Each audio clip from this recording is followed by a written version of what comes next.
അപ്പോൾ രണ്ടാം ഘട്ട വിധിയെഴുത്തിനായി ബീഹാർ ഇന്ന് പോളിംഗ് ബൂത്തിലേക്ക് വരും. 112 മണ്ഡലങ്ങളിൽ ഇന്ന് വോട്ടെടുപ്പ് നടക്കും. 15 മന്ത്രിമാരടക്കം 1302 സ്ഥാനാർത്ഥികളാണ് ജനവിധി തേടുന്നത്. 354 പ്രശ്നബാധിത ബൂത്തുകളിലെ വോട്ടിംഗ് സമയം തിരഞ്ഞെടുപ്പ് കമ്മീഷൻ വെട്ടിക്കുറച്ചിട്ടുണ്ട്. ശരത് ലാൽ വിവരങ്ങളുമായിട്ട് ബീഹാറിൽ നിന്നും തത്സമയം ചേർന്നു. Sharath, good morning. ഇപ്പം രാജ്യ തലസ്ഥാനത്തുണ്ടായ വലിയൊരു സ്ഫോടനത്തിന്റെ ഞെട്ടലിൽ നമ്മൾ നിൽക്കുമ്പോഴാണ് ബീഹാറിൽ രണ്ടാം ഘട്ട വിധിയെഴുത്ത്, അവസാനഘട്ട വിധിയെഴുത്ത് വരുന്നത്. അപ്പോൾ ഈ പറഞ്ഞതുപോലെ ഈ ഘട്ടം, ഈ ഒന്നാം ഘട്ടം നൽകിയൊരു ആത്മവിശ്വാസവും ഊർജ്ജവും ഒക്കെ ഉണ്ട്. തിരഞ്ഞെടുപ്പ് കമ്മീഷൻ ആകട്ടെ, മുന്നണികൾക്കൊക്കെയും ആകട്ടെ, അത് രണ്ടാം ഘട്ടത്തിൽ ആവർത്തിക്കുമോ എന്നുള്ളതാണ് ചോദ്യം. അപ്പോൾ ഈ ബൂത്തുകളൊക്കെ ഉണരാനുള്ള സമയമായി വരുന്നു അല്ലേ? 7 മണിക്ക് പോളിംഗ് തുടങ്ങും. ഇപ്പോൾ ഉണരാനുള്ള സമയമാകുന്നു. എന്താണ് അവസാനവട്ട വിവരങ്ങൾ?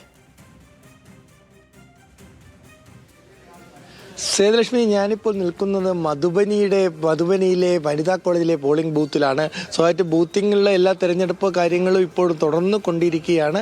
കാരണം നമുക്ക് കാണാൻ കഴിയും, തെരഞ്ഞെടുപ്പ് ഉദ്യോഗസ്ഥർ അതിൻ്റെ പ്രാഥമികമായ കാര്യങ്ങളൊക്കെ ചെയ്തിട്ടുണ്ട്. തെരഞ്ഞെടുപ്പിന് തയ്യാറായി നിൽക്കുകയാണ്. എന്നാൽ കനത്ത പോലീസ് സുരക്ഷ ഈ ഡൽഹി സ്ഫോടനത്തിന് ശേഷം ഇവിടെയും ഏർപ്പെടുത്തിയിട്ടുണ്ട്. കാരണം വാഹനങ്ങളൊക്കെ പാർക്ക് ചെയ്യുന്നത് വളരെ ദൂരത്തേക്ക് മാറ്റിയിരിക്കുകയാണ്.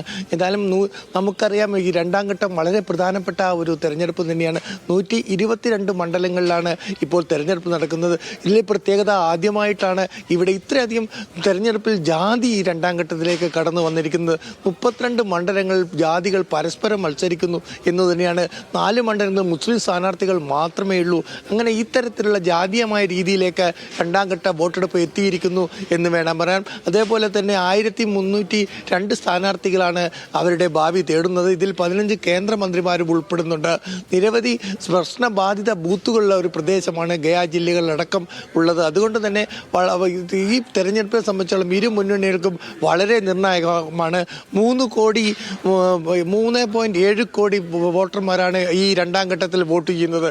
അതിൽ 2,70,000,000 വനിതാ വോട്ടർമാരുണ്ട്. ഇവരുടെ വോട്ടറാണ് ഒന്നാം ഘട്ടത്തെ പോലെ വളരെ കൂടുതലായിട്ട്. ഒന്നാം ഘട്ടത്തെ പോലെ തന്നെ വനിതാ വോട്ടർമാരുടെ കാര്യത്തിൽ വോട്ടിംഗ് ശതമാനത്തിൽ ഉയർച്ച ഉണ്ടാവുമെന്നാണ് മുന്നണികൾ പ്രതീക്ഷിക്കുന്നത്.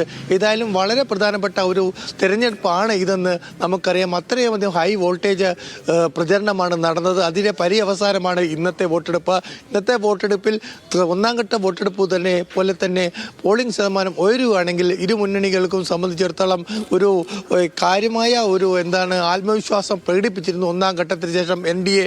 എന്നാൽ രണ്ടാം ഘട്ടത്തിൽ പ്രശ്നങ്ങൾ മാറുകയും ജാതിയിലേക്ക് കാര്യങ്ങൾ തിരിച്ചു വരികയും ചെയ്തു എന്ന് ഞാൻ നേരത്തെ സൂചിപ്പിച്ചു. ജാതി അടിസ്ഥാനമാക്കി തന്നെയാണ് രണ്ടാം ഘട്ട വോട്ടെടുപ്പ് നടക്കുന്നത്. ഈ സേതു, അതുകൊണ്ട് തന്നെ ഈ തെരഞ്ഞെടുപ്പിൽ എന്തായിരിക്കും ഈ പ്രധാനപ്പെട്ട ചോദ്യം ഈ രണ്ടാം ഘട്ടത്തിലെ ഉയർന്ന ജനങ്ങൾക്കിടയിൽ എന്നത് ജാതി തന്നെ എന്ന് നമുക്ക് ചുരുക്കി പറയേണ്ടി വരും. ഈ 122 നിയമസഭാ മണ്ഡലങ്ങളിലും നേരത്തെ NDAക്ക്, അതായത് JDUവിന് ഭൂരിപക്ഷം ഉള്ള മണ്ഡലങ്ങളാണ്. അതുകൊണ്ട് തന്നെ ഭരണകക്ഷിക്ക് ഈ രണ്ടാം ഘട്ട വോട്ടെടുപ്പ് വളരെ വളരെ നിർണായകമാണ്. ഞാൻ അല്പസമയത്തിന് ശേഷം വീണ്ടും ശരത്തിലേക്ക് വരാം.